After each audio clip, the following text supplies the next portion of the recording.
The autumn foliage blazed in brilliant reds and golds across the Vermont hillsides as Rebecca Thompson packed her Osprey backpack with the methodical precision that came from 15 years of serious mountain hiking. October 12, 2014, promised to be a perfect day for what she planned as a challenging solo ascent of Mount Washington via the Tuckerman Ravine Trail, a route she had completed successfully dozens of times, but never this late in the season when early winter conditions could turn deadly without warning. At 34, Becca was considered one of Vermont's most experienced and knowledgeable hikers. She had grown up in the small town of Stowe, where her parents ran a popular bed and breakfast that catered to leaf peepers in fall and skiers in winter. From childhood, she had been drawn to the mountains that surrounded her hometown, starting with easy-day hikes with her father and gradually progressing to technical climbing that took her throughout New England and beyond. Becca worked as a wilderness guide and outdoor education instructor for the Green Mountain Club, Vermont's oldest conservation organization. Her job involved leading groups on challenging hikes, teaching wilderness survival skills, and maintaining trail systems throughout the state. She was certified in wilderness first aid, had extensive experience in winter mountaineering, and possessed an almost uncanny ability to read weather patterns and mountain conditions. Her apartment in Burlington was a testament to her passion for the outdoors. The walls were covered with topographical maps marked with routes she had completed, photographs from her climbs throughout New England and the Adirondacks, and certificates from various wilderness training programs. Her gear collection was extensive and meticulously maintained.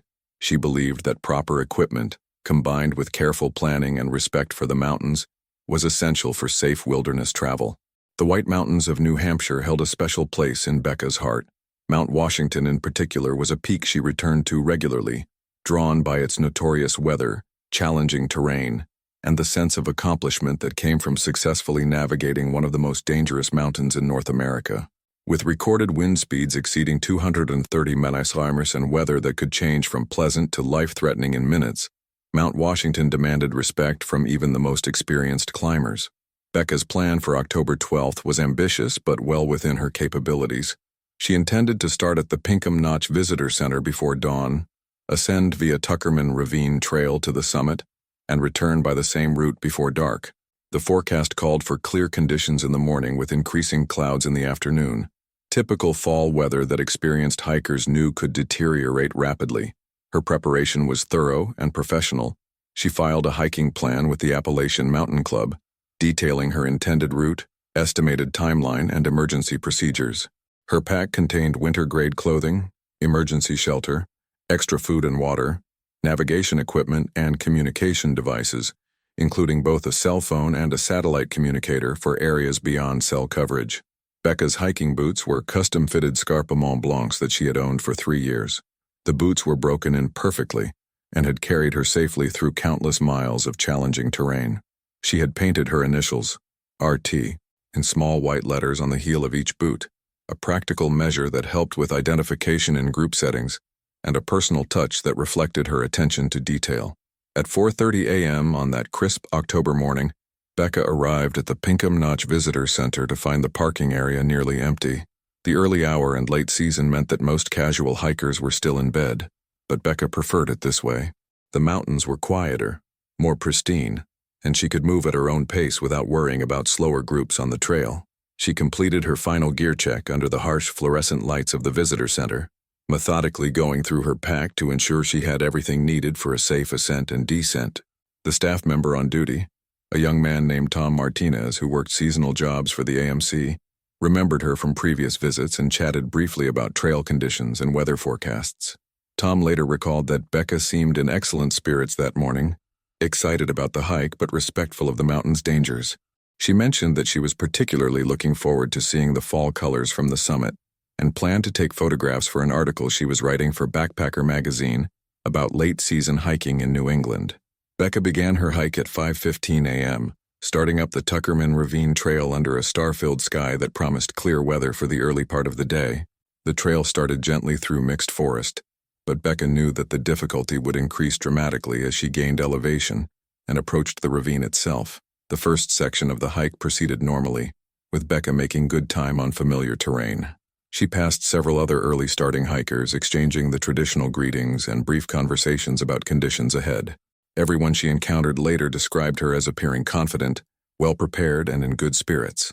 Around 7:30 a.m., Becca reached Hermit Lake Shelters, a cluster of lean-tos and tent platforms located at the base of Tuckerman Ravine. This was a major checkpoint on the route, and she took a brief break to eat, hydrate, and assess conditions ahead. The caretaker at Hermit Lake, Sarah Chen, was someone Becca had known for several years through the hiking community. Sarah later reported that Becca had seemed excited about the challenging conditions ahead. Early snow and ice in the ravine would make the ascent more technical than usual for October, but Becca was well equipped with microspikes and an ice axe for the icy sections. They discussed the weather forecast and agreed that Becca should have no problem completing the hike before afternoon clouds moved in. From Hermit Lake, the trail became significantly more challenging as it climbed steeply up Tuckerman Ravine. This section was famous for its spring skiing but was notorious among hikers for loose rock, steep grades, and rapidly changing weather conditions. In fall, the combination of wet leaves, early ice, and shorter daylight hours made it particularly demanding. Becca was last seen alive by Mark and Jennifer Walsh, a couple from Massachusetts who were descending the ravine after an early morning photography session. They encountered her around 9:45 a.m. at approximately 4,800 feet elevation, still well below the most technical sections of the climb. The Walshes later described her as moving steadily and confidently, though they noted that clouds were beginning to form around the higher peaks. The couple had tried to engage Becca in conversation about the deteriorating weather conditions, suggesting that she might want to consider turning back, given the early signs of an approaching weather system. But Becca had politely declined their advice, explaining that she was experienced with Mount Washington's weather and felt confident in her ability to complete the hike safely. That brief encounter with the Walshes at 9:45 a.m. was the last confirmed sighting of Becca Thompson alive. What happened in the hours that followed became one of the most perplexing missing person cases in the history of New Hampshire's White Mountains. When Becca failed to return to Pinkham Notch by her planned 6 p.m. deadline, the staff became concerned but not immediately alarmed. Experienced hikers sometimes ran later than planned, especially when conditions were challenging or when they stopped for extended photography sessions. Tom Martinez checked the parking area and confirmed that Becca's blue Subaru Outback was still there, which meant she was somewhere on the mountain. By 8 p.m., with full darkness having fallen and no sign of Becca, the Appalachian Mountain Club initiated emergency protocols. The New Hampshire Fish and Game Department was contacted, and preparations began for a search and rescue operation that would commence at first light. The initial search began on October 13th, with teams from New Hampshire Fish and Game, the Mountain Rescue Service, and volunteers from various hiking organizations throughout New England. The search was complicated by deteriorating weather conditions. The clouds that had been forming during Becca's ascent had developed into a significant storm system, bringing snow, high winds, and near-zero visibility to the higher elevations. Search teams faced the same challenging conditions that Becca would have encountered if she had continued her climb beyond the point where the Walshes had seen her. The combination of new snow, high winds, and poor visibility made searching extremely dangerous and limited the areas that could be covered safely. Despite these challenges, searchers found several promising leads during the first week of the operation. Becca's microspikes were discovered near the Alpine Garden, a relatively flat area just below the summit of Mount Washington. The spikes were found approximately 200 yards off the main trail, in an area where a hiker might have traveled if they had become disoriented in poor visibility. The discovery of the microspikes was both encouraging and troubling. It confirmed that Becca had made it much higher on the mountain than her last confirmed sighting, reaching within a few hundred feet of the summit. But the fact that the spikes were found off-trail suggested that she might have become lost or disoriented during the storm that had moved in during the afternoon of her hike. Search teams expanded their efforts to cover the areas surrounding where the microspikes were found, using both ground teams and helicopter support when weather conditions permitted. The terrain in this area was particularly challenging, with numerous ravines, rock formations, and steep drops that could easily hide a person from searchers even when they were relatively close. After 2 weeks of intensive searching involving hundreds of volunteers and multiple agencies, no additional evidence of Becca's whereabouts was found. The search was scaled back to periodic sweeps by smaller teams, but the case remained active, and investigators continued to follow up on any tips or potential sightings reported by other hikers. Becca's disappearance sent shockwaves through the tight-knit hiking community of New England. She was known and respected by countless outdoor enthusiasts, guides, and rescue personnel who couldn't understand how someone with her experience and preparation could simply vanish without a trace. The fact that she had been carrying multiple communication devices and emergency equipment made her disappearance even more mysterious. Her parents, David and Martha Thompson, were devastated by their daughter's disappearance. They had always been proud of Becca's mountaineering accomplishments but had worried about the risks she took in pursuing her passion for wilderness adventure. They established a scholarship fund in her name to support young people interested in outdoor education and wilderness conservation. The Vermont hiking community organized multiple memorial hikes and fundraising events to support the ongoing search efforts and to honor Becca's contributions to outdoor education and trail maintenance. Her colleagues at the Green Mountain Club continued her work on trail projects she had been leading, dedicating their efforts to her memory. As months passed without any new discoveries, theories about Becca's fate began to proliferate within the hiking community. Some believed she had suffered a fatal accident in one of the many ravines or cliff areas around Mount Washington's summit. Others theorized that she might have become disoriented during the storm and fallen into one of the mountain's numerous caves or crevices. A more optimistic theory suggested that Becca might have survived the initial incident but become trapped somewhere on the mountain, possibly injured and unable to signal for help. This theory led to continued searching efforts by volunteer groups, who organized regular sweeps of areas that hadn't been thoroughly covered during the initial search. Detective Sarah Morrison of the New Hampshire State Police was assigned to investigate Becca's disappearance from a criminal perspective, though there was no evidence to suggest foul play. Morrison was an experienced investigator who had worked numerous missing person cases in New Hampshire's wilderness areas, and she understood both the challenges of mountain rescue operations and the various ways that experienced hikers could vanish without a trace. Morrison's investigation revealed that Becca had been dealing with some personal challenges in the months before her disappearance, including the recent end of a long-term relationship and stress related to budget cuts at the Green Mountain Club that threatened her job security. However, friends and family unanimously agreed that these issues would not have caused Becca to take unnecessary risks or to engage in self-destructive behavior. The detective also investigated the possibility that Becca might have intentionally disappeared to start a new life elsewhere, but this theory was quickly dismissed. Becca's financial accounts showed no unusual activity. Her passport was found in her apartment, and she had made plans for work projects that extended months into the future. As winter settled over the White Mountains, search efforts were suspended until spring conditions would allow safer access to the higher elevations. The hope was that melting snow might reveal clues that had been hidden during the fall and winter months. Spring searches in 2015 yielded no new evidence, despite extensive efforts by both professional rescue teams and volunteer groups. Summer and fall searches that year were similarly unsuccessful, and investigators began to accept that Becca's remains might never be found in the vast wilderness of the White Mountains.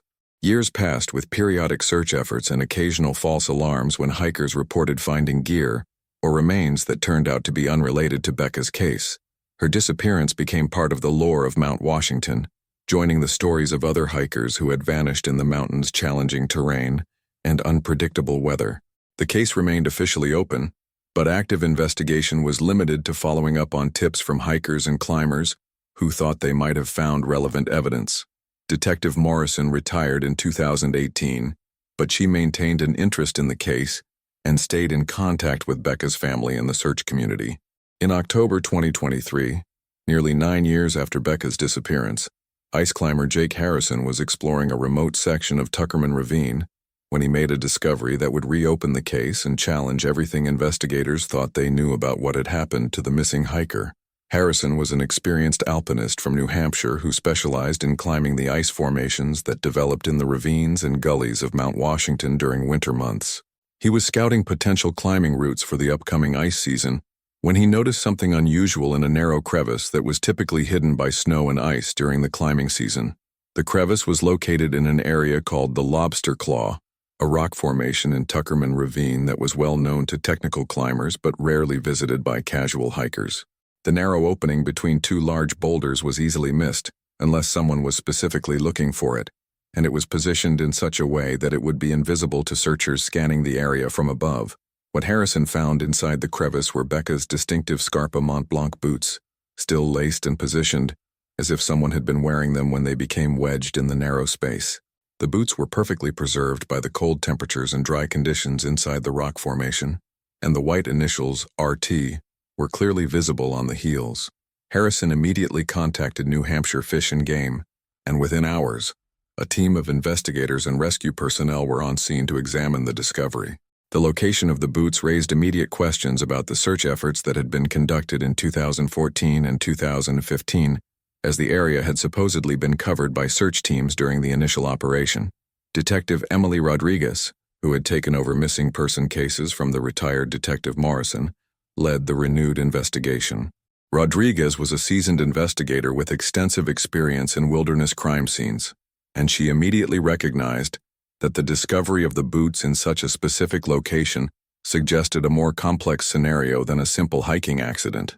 The first priority was determining whether human remains were present in the crevice along with the boots.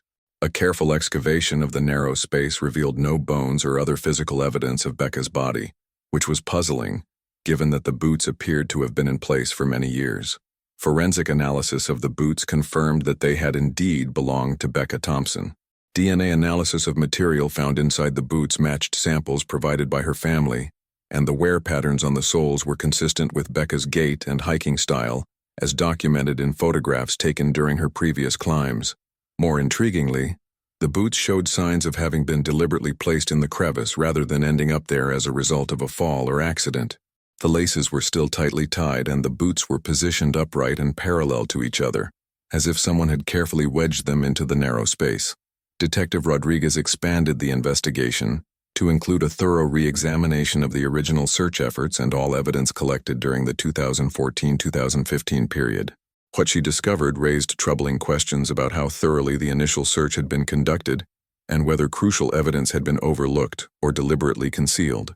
The investigation revealed that the area where the boots were found had indeed been assigned to a search team during the original operation, but the team leader had reported the area as thoroughly searched without any evidence being found. The team leader was Gary Mitchell, a volunteer with the Mountain Rescue Service who had extensive experience in wilderness search operations. When Rodriguez interviewed Mitchell about his recollection of searching the Lobster Claw area, she found significant inconsistencies in his account.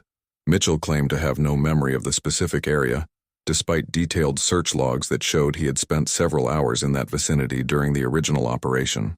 Further investigation into Mitchell's background revealed that he had known Becca Thompson professionally and personally through the New England hiking community. They had served together on several rescue operations and had been seen together socially at hiking club events in the months before Becca's disappearance. Rodriguez's investigation uncovered evidence that Mitchell and Becca had been involved in a romantic relationship that had ended acrimoniously several weeks before her final hike. Friends of both individuals confirmed that there had been tension between them at recent social gatherings, though no one had considered it serious enough to warrant concern. The detective also discovered that Mitchell had changed his story about his whereabouts on October 12, 2014. Initially, he had claimed to be leading a group hike in Vermont on the day Becca disappeared, but phone records and witness interviews revealed that he had actually been in the White Mountains area and had no verified alibi for the time period when Becca was on Mount Washington. As the investigation intensified, Rodriguez obtained warrants to search Mitchell's home and vehicles. The search revealed camping and hiking gear that appeared to have been recently cleaned, despite not having been used for outdoor activities in months. More significantly, investigators found a journal in which Mitchell had written extensively about his relationship with Becca and his anger over their breakup. The journal entries revealed a level of obsession and resentment that Mitchell's friends and colleagues had not suspected. He wrote about following Becca on several hikes without her knowledge, and about his belief that she had been unfairly critical of his search and rescue techniques during their professional interactions. Most damning was a journal entry dated October 10, 2014, just 2 days before Becca's disappearance, in which Mitchell wrote about his plan to show Becca what real mountain skills look like and to make her understand what she's been missing. Armed with this evidence, Rodriguez obtained an arrest warrant for Mitchell on charges of second-degree murder. When confronted with the evidence against him, Mitchell initially maintained his innocence, but eventually agreed to speak with investigators in the presence of his attorney. Mitchell's confession revealed a disturbing story of obsession, manipulation, and ultimately violence that had been hidden beneath the surface of the close-knit hiking community. According to his account, He had deliberately planned to encounter Becca during her October 12th hike, using his knowledge of her hiking habits and preferred routes to intercept her on Mount Washington. Mitchell admitted that he had followed Becca up the Tuckerman Ravine Trail, staying far enough behind to avoid being seen but close enough to track her progress. When the weather began to deteriorate during the afternoon, he had approached her under the pretense of offering assistance and shelter from the storm. According to Mitchell's confession, what began as an attempt to reconcile with Becca had escalated into an argument about their failed relationship and her perceived rejection of him.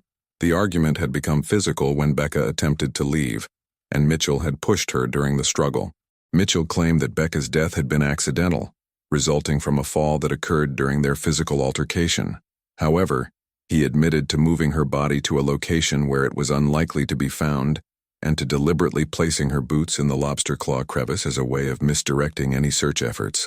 The confession explained several mysteries about Becca's disappearance, including how her microspikes had ended up off-trail near the Alpine Garden. Mitchell had thrown them there to create false evidence suggesting that Becca had become lost in the storm, when in reality she had never made it anywhere near the summit.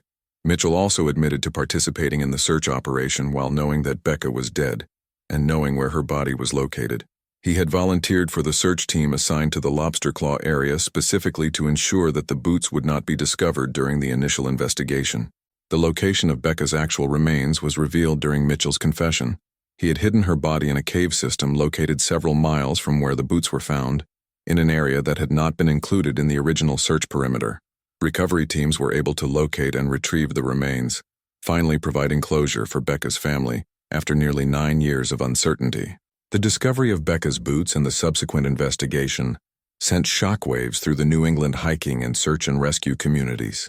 The revelation that a trusted member of the rescue community had been responsible for both the crime and the cover-up forced a re-examination of protocols and procedures for volunteer search operations. Mitchell was ultimately convicted of second-degree murder and sentenced to life in prison without the possibility of parole. The case became a cautionary tale about the dangers that could exist within seemingly safe outdoor communities and the importance of thorough background checks for search and rescue volunteers. For Becca's family, the resolution of the case brought both relief and renewed grief.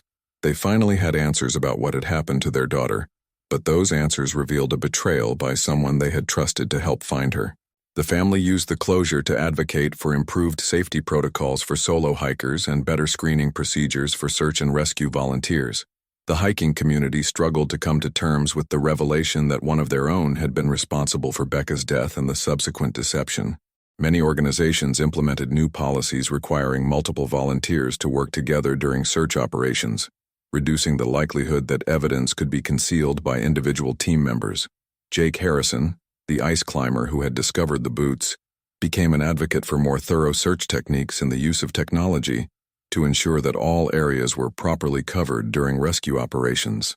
His discovery had not only solved a 9-year-old mystery, but had also exposed serious flaws in the search protocols that had allowed crucial evidence to remain hidden for so long. The Lobster Claw crevice where the boots were found became a memorial site for Becca and other hikers who had lost their lives in the White Mountains. The New Hampshire hiking community placed a small plaque near the location, honoring Becca's memory and her contributions to outdoor education and wilderness conservation. Detective Rodriguez used the case as a training example for other law enforcement officers investigating missing person cases in wilderness settings. She emphasized the importance of questioning assumptions and thoroughly investigating all possibilities, even when they involved trusted members of the outdoor community. The case also led to improvements in communication and coordination between different search and rescue organizations. New protocols were established to ensure that all search areas were properly documented and that multiple teams would verify coverage of critical locations during major search operations.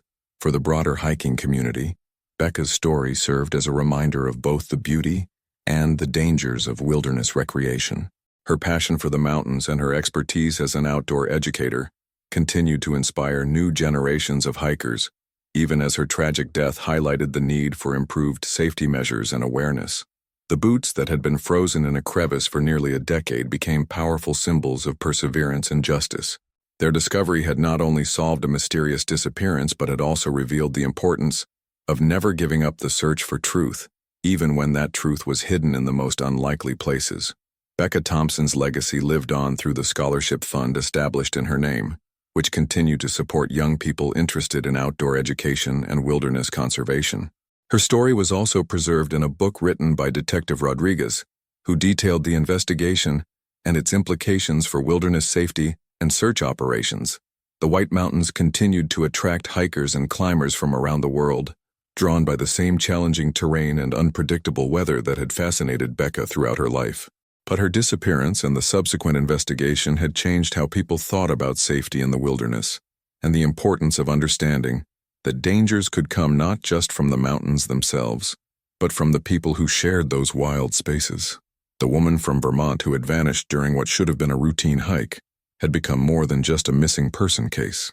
Her story was a reminder that even in death, the truth has a way of surfacing, carried by the persistence of those who refuse to let mysteries remain unsolved, and by the enduring power of evidence that waits patiently in the cold, dark places until someone finally looks in exactly the right spot.